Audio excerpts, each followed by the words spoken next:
Okay, so basically we're on time. We continue with this online education program, and welcome to everybody. Today we have our international guest, Kevin, who is very familiar to India because he's been here for some time now. He will have a session about recovery strategies. So, Kevin, yeah. I leave it to you. Let's go. Right, everybody can hear me well? No problem?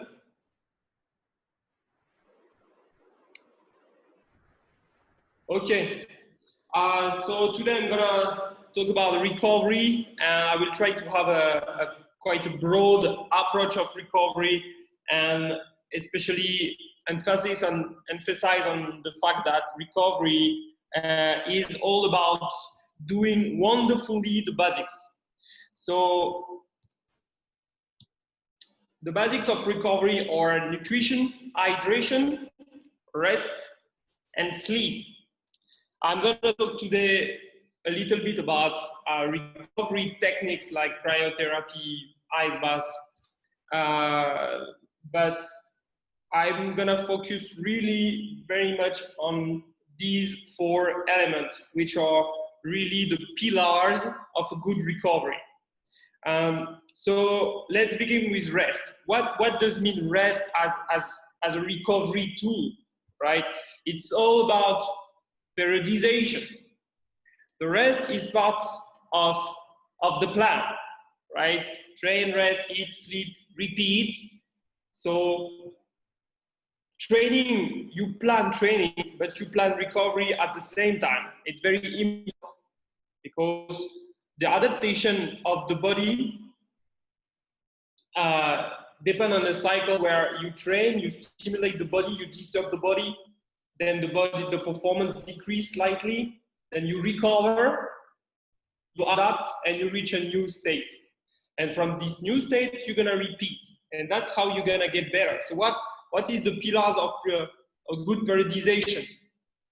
So you design according to a goal. If you have no precise goal, then the program doesn't make sense.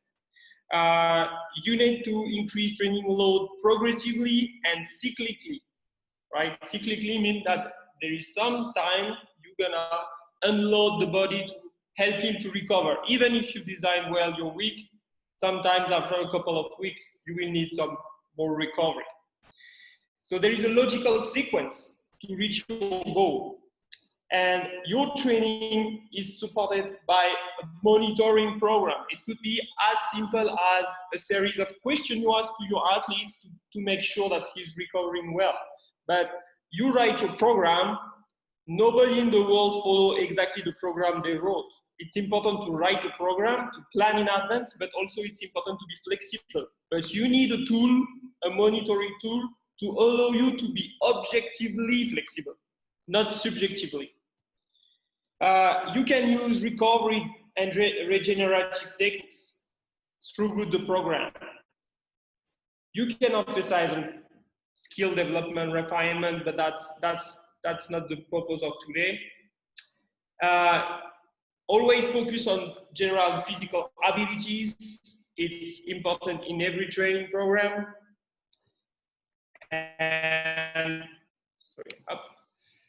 And you build your program, your new phase on the top of the previous one. So that all those information you need to keep in mind trying to optimize your recovery.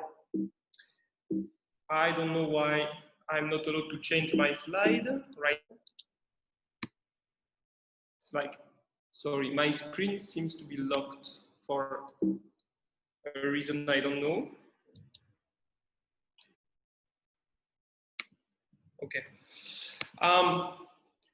So this is just a quick picture to show you how science has improved, that we know now that training could be a very precise prescription, that we understand a bit of the cellular mechanism. And when you train, and recover. This is the kind of things that happen in the cell. But to simplify, this is what we generally call the general adaptation syndrome. You train here, then you induce a fatigue, you will recover, and there is a slightly overcompensation. You reach a new state, and from the new state, you're gonna re-stimulate and then go again.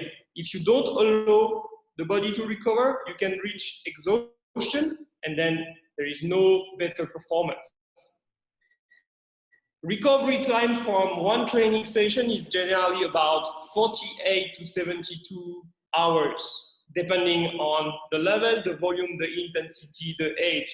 So basically, what generally we know is that the fitter, the stronger you are, the better you recover.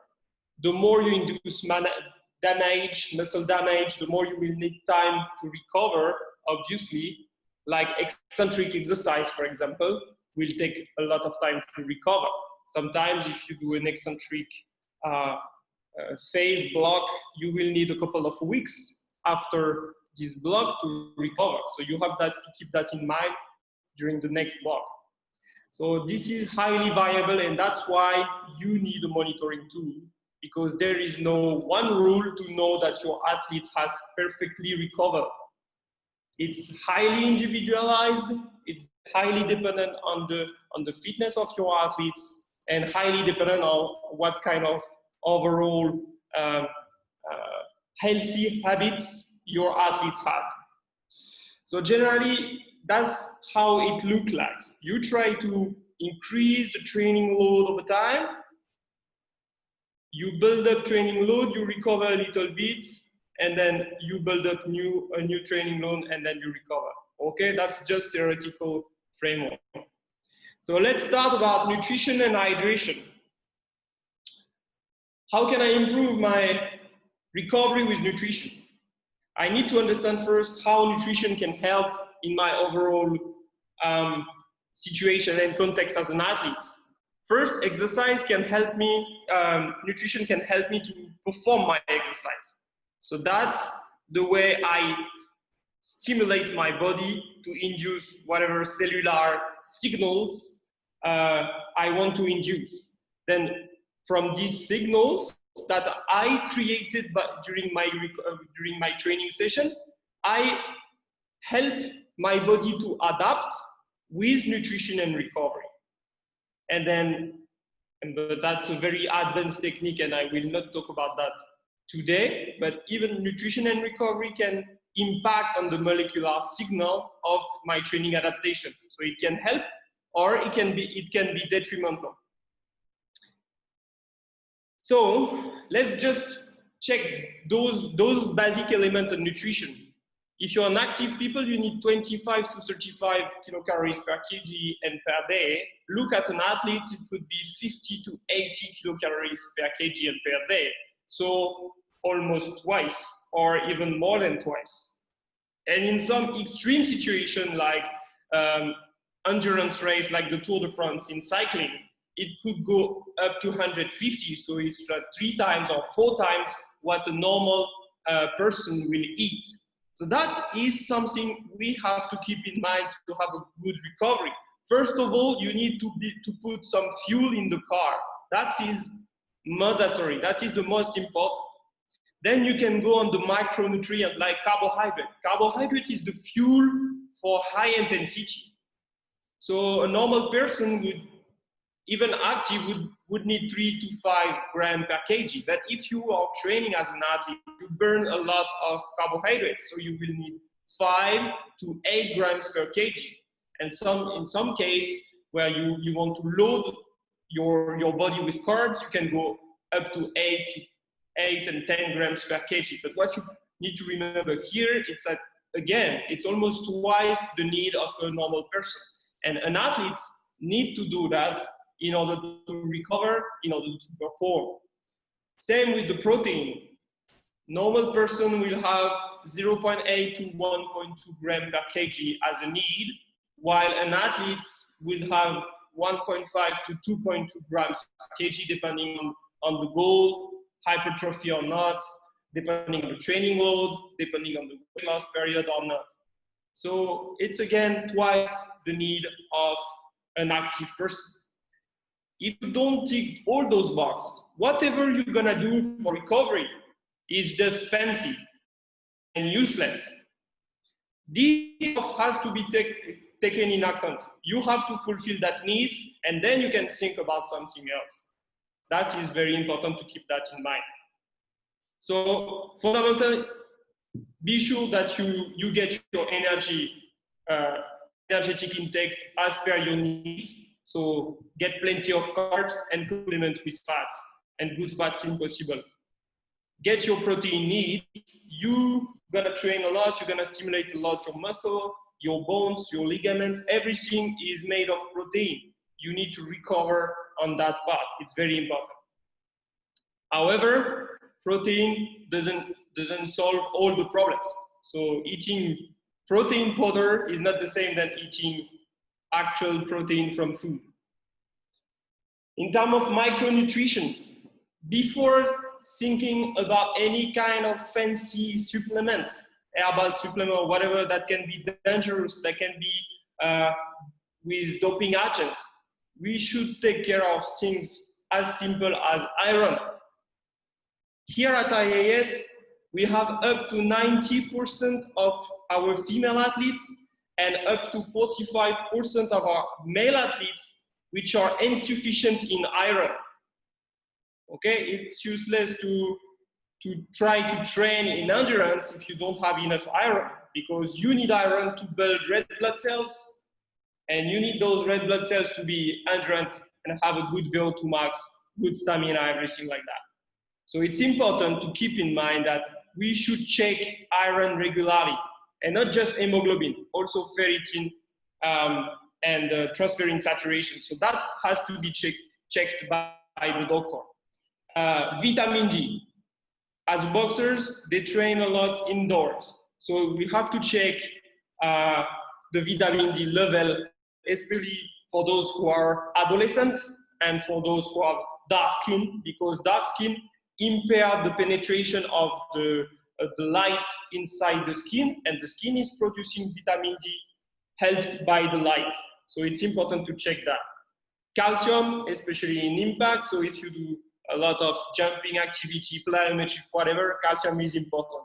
In my experience in India, that's not something you should be really afraid of or concerned about, because in India you eat a lot of dairy products which are very rich in calcium. And then antioxidant. Antioxidant, actually, what the literature is saying is that it's very, very important, but it's important to get it in the food, not in supplements, because in supplements it could be very high dose, and these high dose can impair training adaptation. Basically, it can blunt whatever you do to train endurance, to train stamina.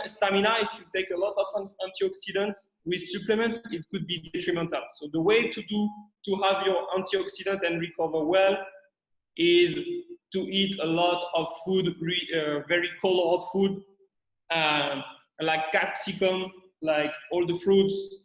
That's how to get your good antioxidant. Nutrition isn't just about protein. Why I say that, because all around the world, but especially in India, I see too much athletes focusing on protein. So yes, protein are very important. However, nutrition isn't just protein. And there is a way to understand how to optimize protein, because there is specific threshold where protein is useful and after it's not. Usually it's around 20-25 grams of protein, which means that it's around 100 grams of paneer or 1 scoop of whey protein, which is approximately the same for the body. Okay, protein has this ability to stimulate the muscles, and that's how you get more recovery or more adaptation if you take the right amount of protein at the right time. And the right time is not necessarily just after training. That's just a myth. look at this study. What they did in that study, which is interesting, is that they tried big bolus of protein twice a day, four bolus of protein which are intermediate, 20 grams, and 8 bolus of 10 grams. And what they found is, at the end of the day, the best strategy was 4 times 20 grams, which means it's useless to take too much protein. What I see very, very often here at IS, when the athletes join, they are not educated, they take protein right after training at 7 o'clock, and then they go to dinner. But it's exactly the same time, actually. So at 7:20, they will take their whey protein. 7:48, they will take again protein. That's not efficient. And at snack, they will just eat fruits. But that snack is the moment where they should get protein, because that's the moment where there is actually a window. After training, you can just go to dinner and you get your protein from the dinner. You don't need to go to take an additional supplement. So how you do? You create your structure. For example, you take care that you have enough protein at the breakfast. What is enough protein at the breakfast? It's like 3 eggs for a male athlete. It's like 300 grams of curd, or if we talk about paneer, it's 120 grams of paneer. Okay, right at the breakfast, that's very important. And you don't kick out the yellow, because the yellow is actually good. Then you take the fats. It's better to decrease the fats coming in the night, because the fat is not exactly good for the sleep. So it's better to take it breakfast and lunch. And the carbs, you make sure that you have enough carbs to perform the training session. Usually you perform in the morning and then you perform in the afternoon. So it's better to load the body with carbs in the morning and then the lunch, and then you can decrease slightly by the end of the day. And then what you can do is also, after training session, load a little bit with simple, quick sugars to recover fast in terms of muscle energy. I will explain you how. So just talking quickly about hydration, a general rule is to take 1 or 1.5 times the weight lost during exercise after the training. So that helps the body to recover the water lost. Okay? And when you add a little bit of protein or a little bit of carb to this water, it's actually better for rehydration, because there is an effect like, basically, carbohydrates, when they go in the blood, they act like a sponge for water. So everything together is better than just water alone. Energetic recovery. What happens is actually that you have some kind of doors, small windows in the muscle for sugar. What is happening is that during exercise, these little doors go at the surface of the muscle. And you take the sugar inside the muscle very quickly during and just after exercise. That's why we have this anabolic window of opportunity right after exercise. But it's only for carbs. So you can take 1 or 1.5 grams per kg of glucose or sugar, even with juice. Basically, you can load yourself with sugar right after exercise, and at that time, especially at that time during 30 minutes, the muscle will be able to uptake the glucose and the sugar very efficiently. But that will finish up. That will be finished up. It will come back to normal, which is not the case for protein, because protein, it's stimulated for up to 3 hours after exercise. So basically, how you can do, it worked for a training, it worked for a match. Basically, in that situation, I would use it more for a match. You have the exercise, and then you take this yolk is actually curd and sugar together. So you take protein and carbohydrates right after training, and then if you have to replenish, even more. Let's say you lost a lot of weight the week before the match, then you can load again and again every 2 hours with carbohydrates. That's the technique. But the most important is the moment right after the training or right after the match where you take the carbohydrates to quickly replenish the energetic store of your muscle. And that's look, throughout the day, that would look like that. Protein as a structure, as a skeleton, fats, which are decreasing progressively, carbohydrates, very important, and then decreasing, and then simple carbs after some key training session. Obviously, not just a few athletes train 4 times a day. I don't know even if some athletes do that. That's just for the example.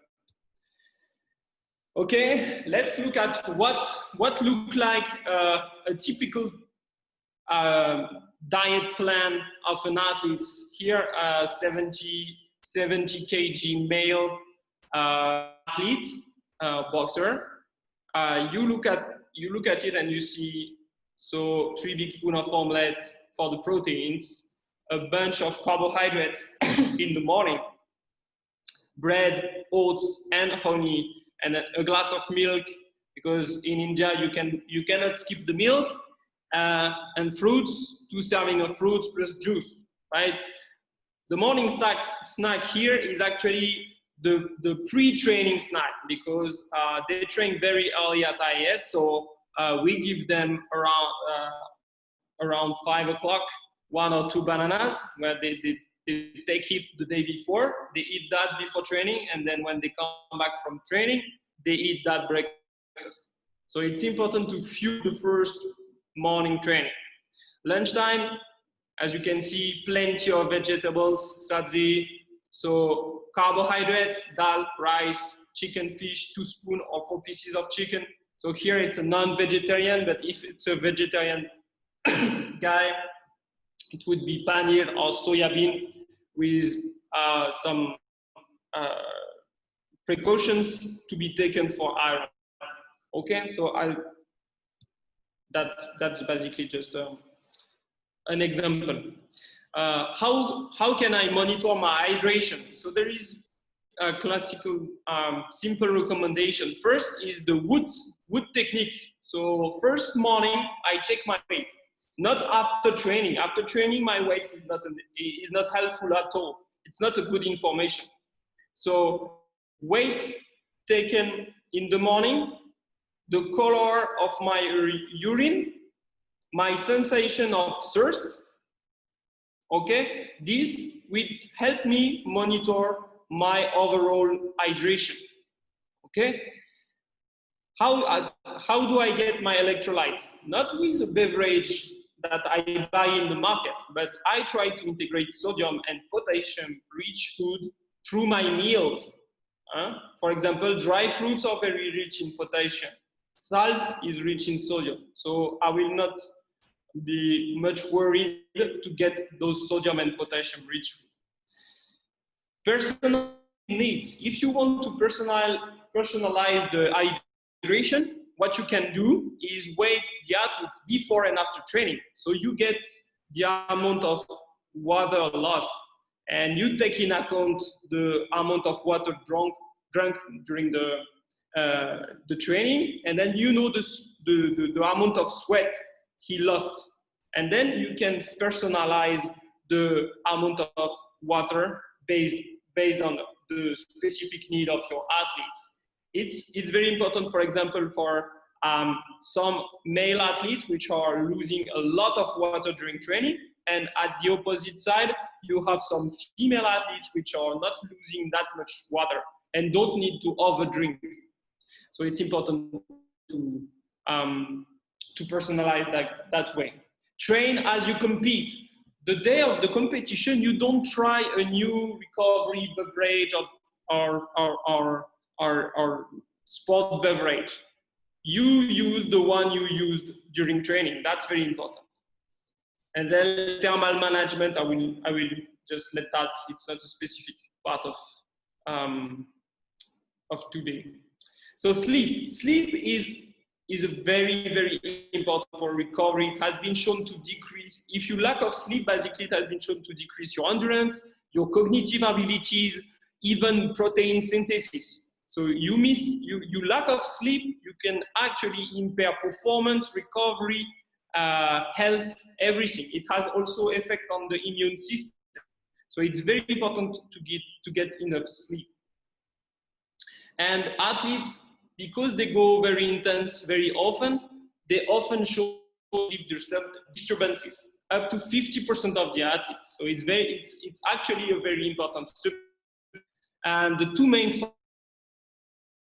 factors and the intensity at which they perform, and also the training schedule is very important. Has been shown regularly, for example, in swimmers, that the swimmers don't get enough sleep because they train too early. And whatever we do, when you get up early, it's very difficult to get your sleep. So then they try to catch up with the nap in the afternoon, but that, I mean, you really have to get a good strategy to get enough hours of sleep if you train very early in the morning. Also, some problems with the sleep due to travels or a new thing is the electronic devices. So as you are probably all aware, it's a real problem in that generation of athletes, which was not the case before. So it's something we need to manage also. So the sleep comes from one specific gland in the brain, which is basically in charge of managing that. And this gland produces melatonin. So what this diagram means is just that exercise, fat, carbohydrates, and protein can actually modify the penetration of one specific compound, which is tryptophan. And by modifying this, the penetration of this compound in the brain, you can actually stimulate or impair sleep. So how you do that? I just come back here. If you take carbohydrates, you will stimulate sleep because tryptophan will penetrate more in the brain. The opposite side, if you eat a lot of protein which are not rich in tryptophan, you will impair the competition and no tryptophan will go inside the brain. So what is the good advice in terms of nutrition? Here is what we give to the athletes at IAS to improve their sleep. So in terms of nutrition, avoiding caffeine after 4 p.m. and alcohol is very important. Okay? Avoiding too much fat at dinner and increase carbohydrate and protein, which is already what is generally advised. Okay? You can ask a professional to give some kind of melatonin. Okay? Don't drink too much because then you wish to go to pee, and then you can do a sleep snack. What is a heat snack? So for a sleep snack, what is a sleep snack? It's actually milk, which is rich in tryptophan, honey, which is rich in carbohydrate, and it works also with whey protein. So this will actually stimulate sleep.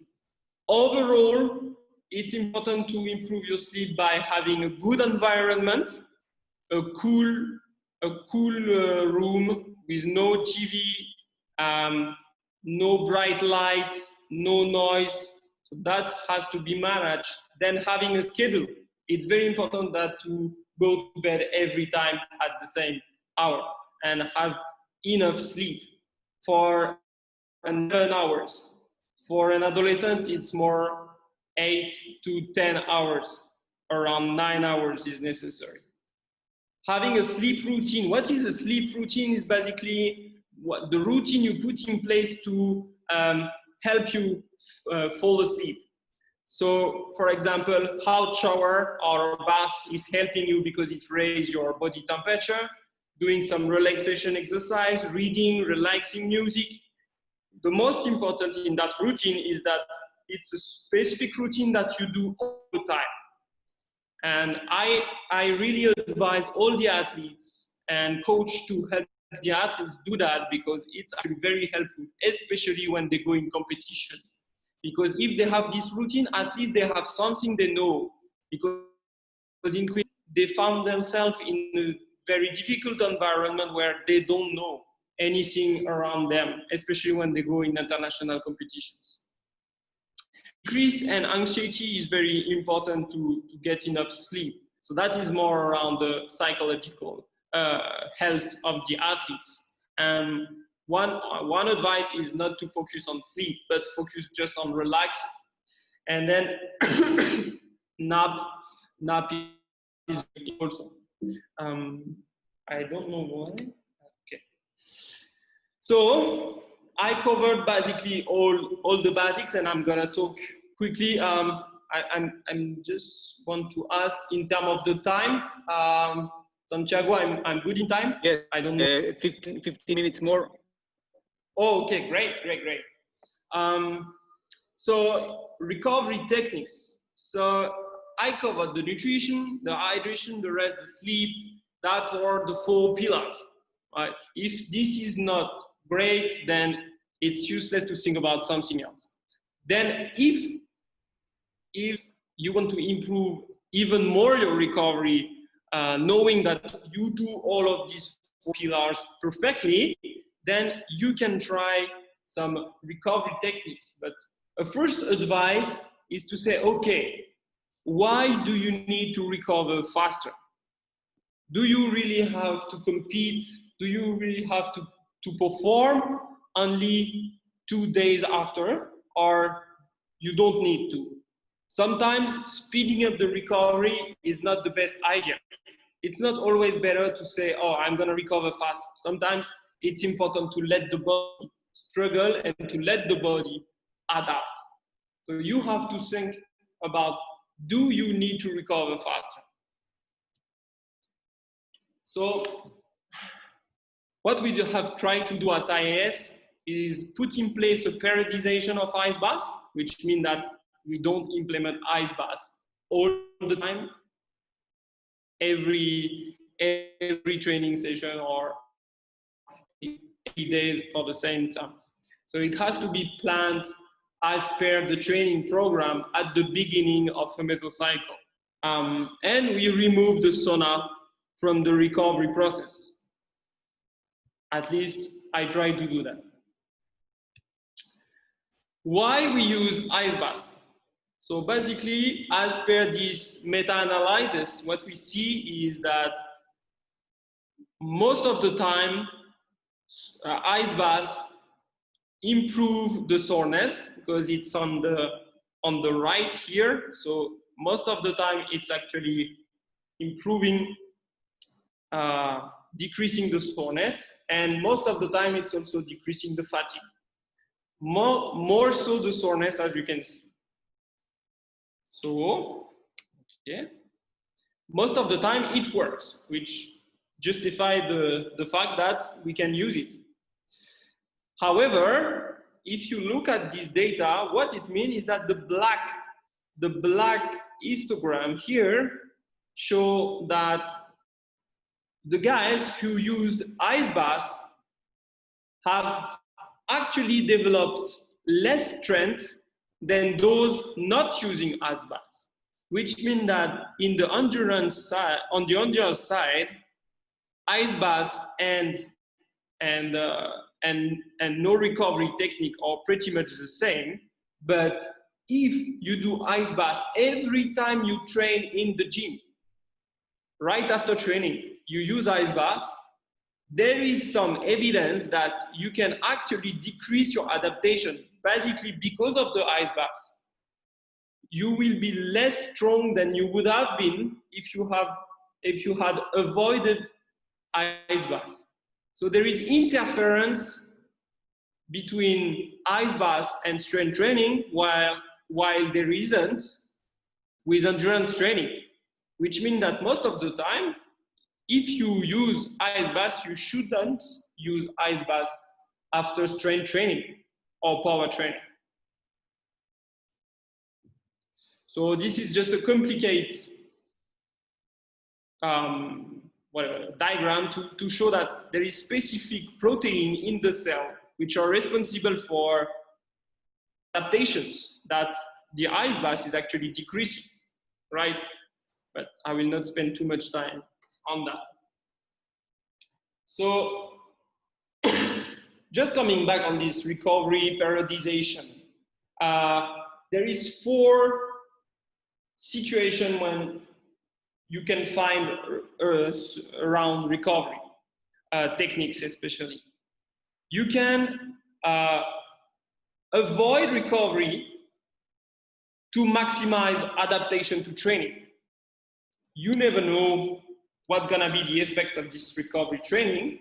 So sometimes, like when you do strength training, it's better to avoid the ice bath or the cryotherapy because you could impair your adaptation.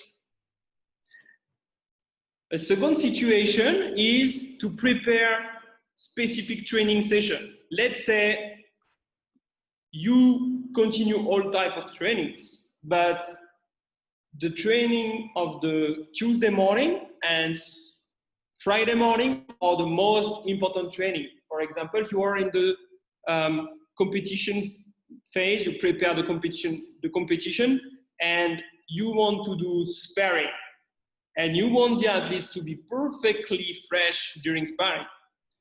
At that time, you can implement ice baths the day before, after the last session, just to be sure that your athletes feel fresher for the sparring session.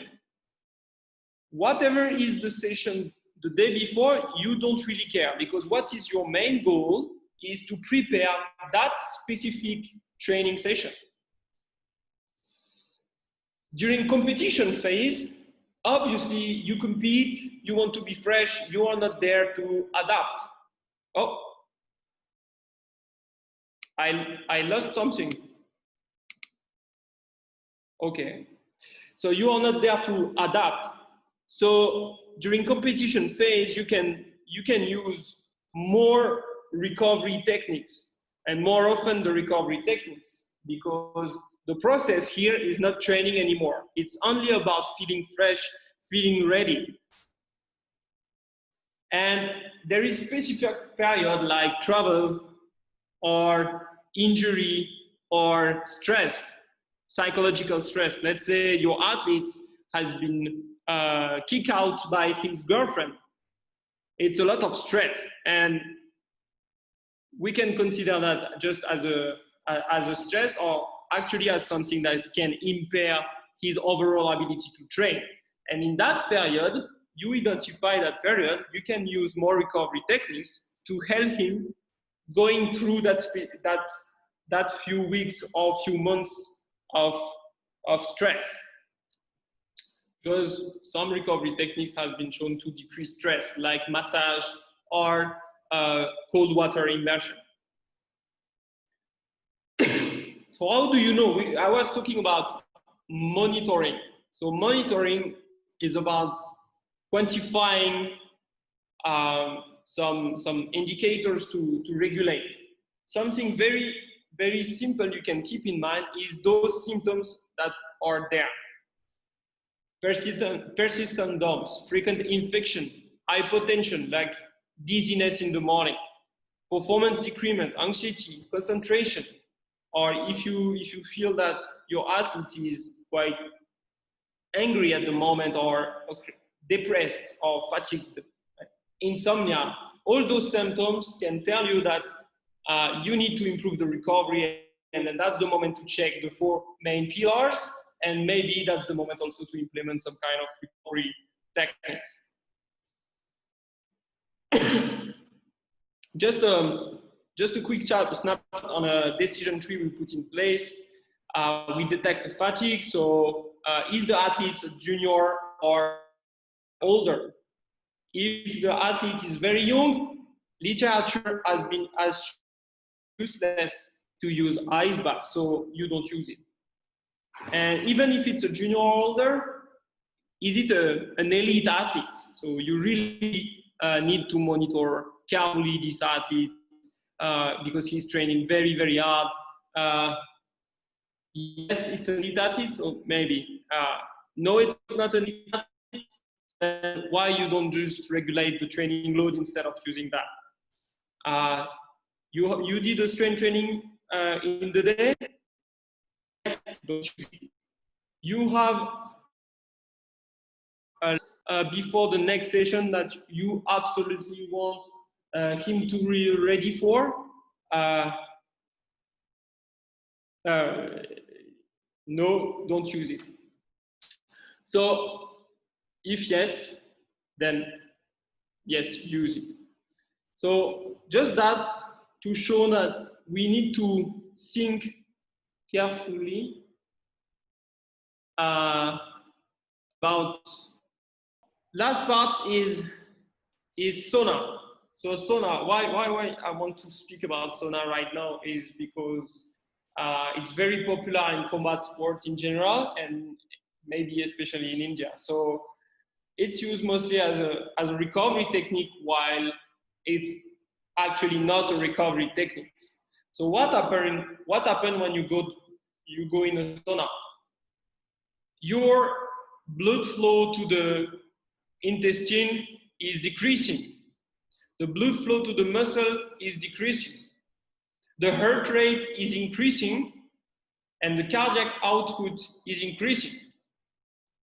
So as you can see, you have less opportunity to actually absorb nutrients, carry nutrients to the muscle, and your heart is under stress, and your heart is under stress. So considering that, it's actually an exercise bout for the cardiovascular system. Less absorptive capacity for the nutrients, less nutrient to the muscle. And if you look at stress-related genes expression, you can see that after doing a sauna, times 50 minutes, you can see an increase in many stress-related genes. This is inflammation, this is CRP inflammation, you can see that on your blood analysis, interleukins inflammation. And same here. Look, what you can see is the antioxidant capacity of your body is decreasing post-sauna, just the same way that it decreased post-exercise. So you are actually stressing the body. And the oxidant is increasing during sauna, the same way that it increases during exercise. So it's actually a stress for the body.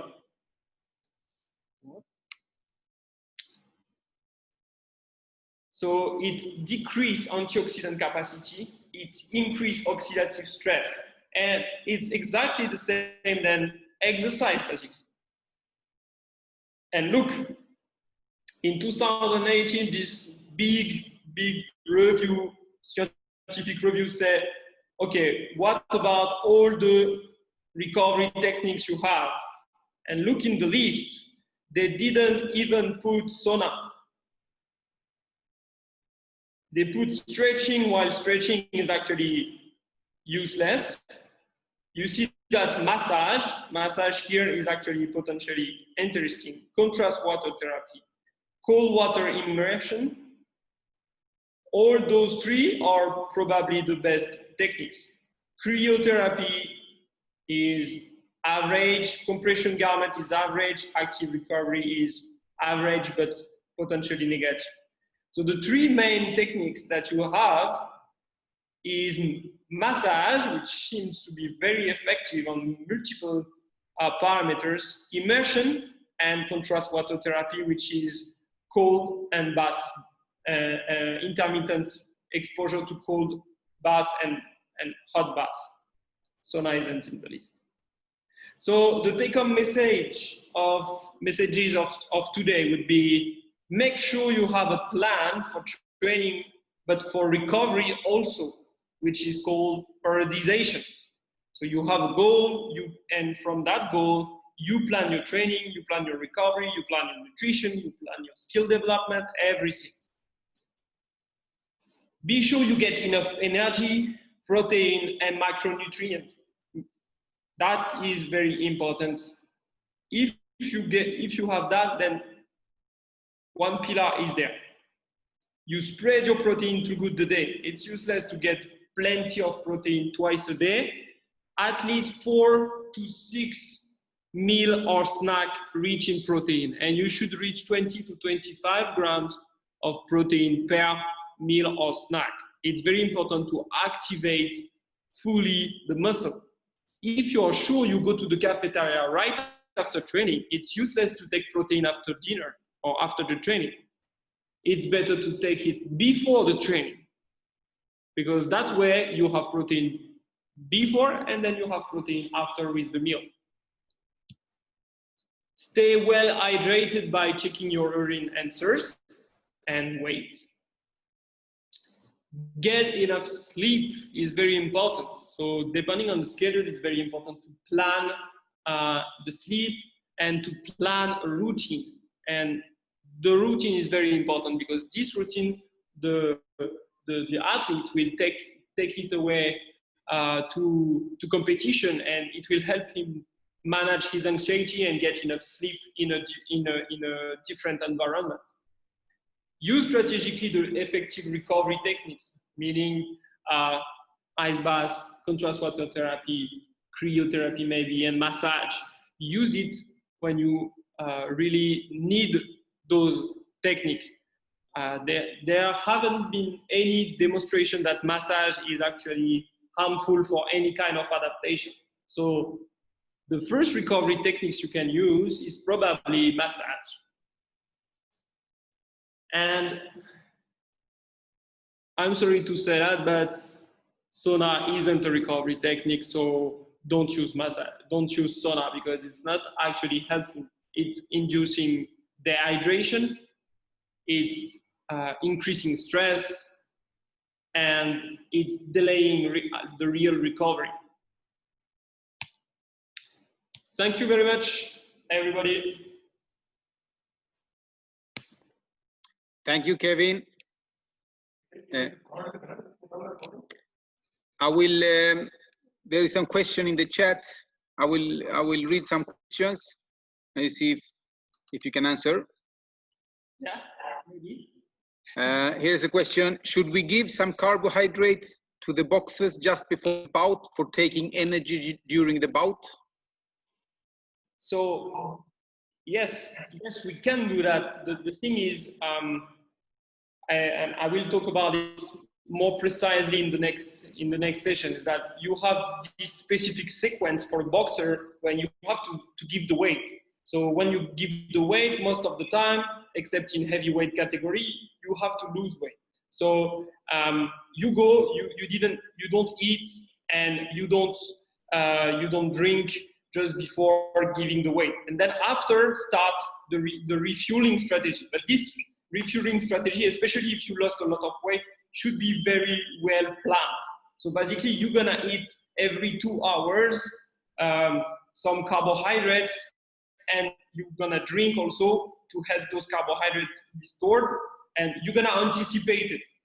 Does carbohydrate increase performance if you take a bit of carbohydrates just before the match? Probably no. Probably no. You have to anticipate more. So you have to take care of the 4 to 6 hours before the match. Can we take energy drink for recovery before the bout? That's pretty much the same question. So the same answer. Yeah. So yeah, energy drink is working to recover after waiting. The same way that juice is working. So if you like juice, go for juice and don't buy sport drinks. If we give protein scoop to our boxers for recovery, does this come in dope or not? So no, it's not doping. The risk with protein is that 50% of the protein, especially in India, that get are actually bad protein, bad quality. So you have to be sure that your quality is okay. First point. Because, for example, I know a brand which they compare protein from one brand and another, and both brand was 80% protein in the powder, but in reality inside the powder it was 40% and 80%. So one brand was actually putting flour instead of protein. So you need to select your supplement. Second, you need to take a certificated supplement, and there is only 3 certification I know is Sport Protect in France, is Inform Sport, and BSCG, so both in USA. So you have to get a certificated supplement. And if you give those protein, as I said, don't rush to give protein right after the bout. Just think about your protein through the day. Do I get my protein at breakfast? Do I get my protein at snack, lunch, and dinner? And if the guy is a big guy, then I can think about giving him more protein with supplements. But if you have a 50 kg boxer, most of the time, 4 meals a day with plenty of protein is enough, and he can basically get all the protein just with food. Another question, what about chocolates hours before the competition? I discourage chocolate, because chocolate could be, it's actually sugar, but there is also some kind of fats, so that's not the best food to take. You can take chocolate as a pleasure after the competition, just to thank yourself, but that's not the best to do before competition. Is swimming good for recovery in a transition period? So I'm sorry, I'm lacking of electricity, so I'm moving. But so swimming can be helpful because actually there is the specific property of the water which seems to increase blood flow to the muscles. So basically, for information or things like that, it's actually sometimes helpful, not all the time. In transition period, I don't know exactly what it means by transition period. If you talk about the tapering phase, which is the unloading phase just before going to a new cycle or competition, then yes. If you talk about transition phase, like between, so basically in tapering phase, it could be useful, yes. What about black coffee or caffeine before the bout? Is it? That is an ergogen. So that caffeine is actually recognized for its property to increase performance, especially in endurance and in the sport. So if you ask me, I use it, then yes, but the effect be small. We lost you a little bit. It's better now? Yes. So about caffeine, so I'm just saying that caffeine is useful. Yes, the equivalent of 2 cups of coffee, and it's even more useful when you have when you have you lack of sleep. I wasn't expecting that. I would run out of battery, so just a little bit. Okay. When the competition is early, before 3 p.m., can you skip the lunch and have only maltodextrine, like complex carbs? So I would not advise that.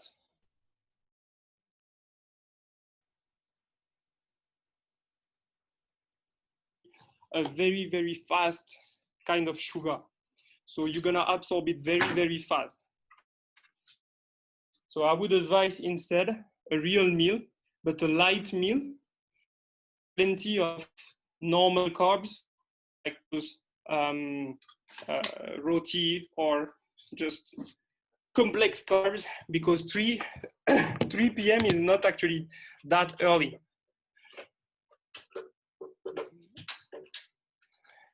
Can massage during competition for recovery purpose?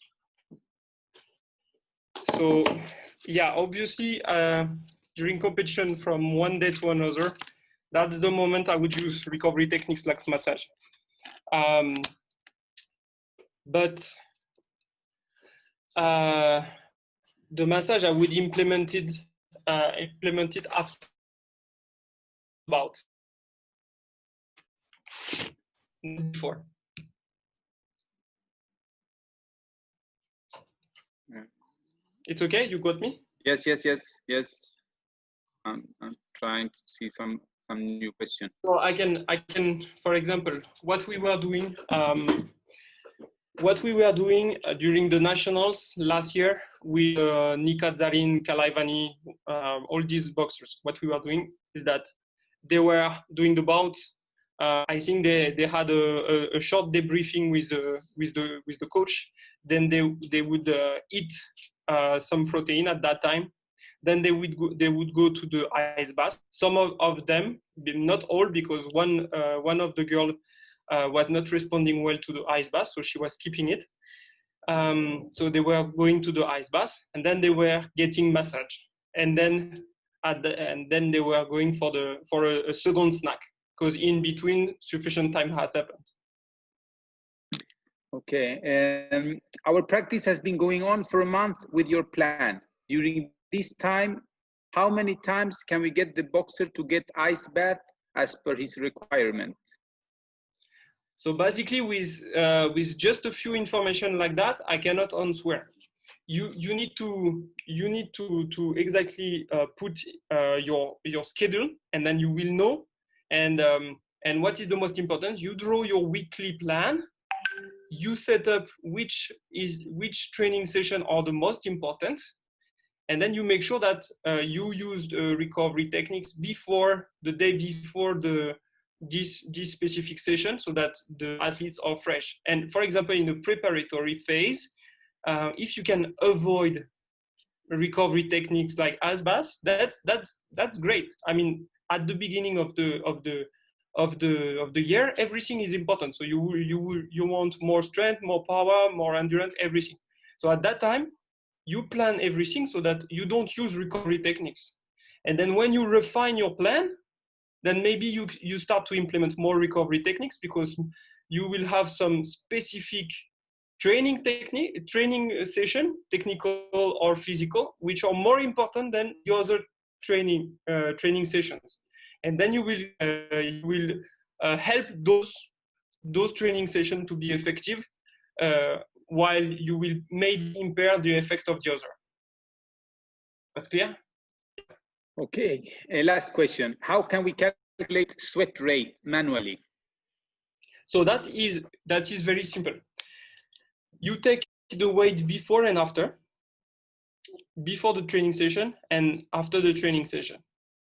You subtract to the difference the water intake. So basically, if athletes, you add what the athletes drank. So basically, if an athlete is 70 kg before training, after training he is 68 kg, and he drank 1 liter. So he lost 2 kg while he drank 1 liter. Mean he lost actually 3 liters. And this training session was 2 hours. So 3 liters in 2 hours, you divide the 3 liters by 2, and you have 1.5 liter of sweat lost per hour. So he need actually to drink 1.5 liter per hour. Okay, I think we will cut there. Thank you for a great session. Sacheti? Yeah, Mr. Kevin, thank you very much for taking this session, enlightening us in all the detail, in a big detail, what is required in the day-to-day affair of all these proteins and the all other supplement and other things. So it's a wonderful session, and I would like to thank everyone for participation. And Kevin has one more session with us Yes. after 2 weeks, I think. After 2 weeks, we have one more session. So that we will give further details when he is taking the session and the subject. But I would like to remind two things. One is in terms of registration of exams. Now all the coaches and all PSY coaches, the BFI coaches and all, they will be appearing for the exam. So you have to register online, number one. Number two, the further details which have been shared.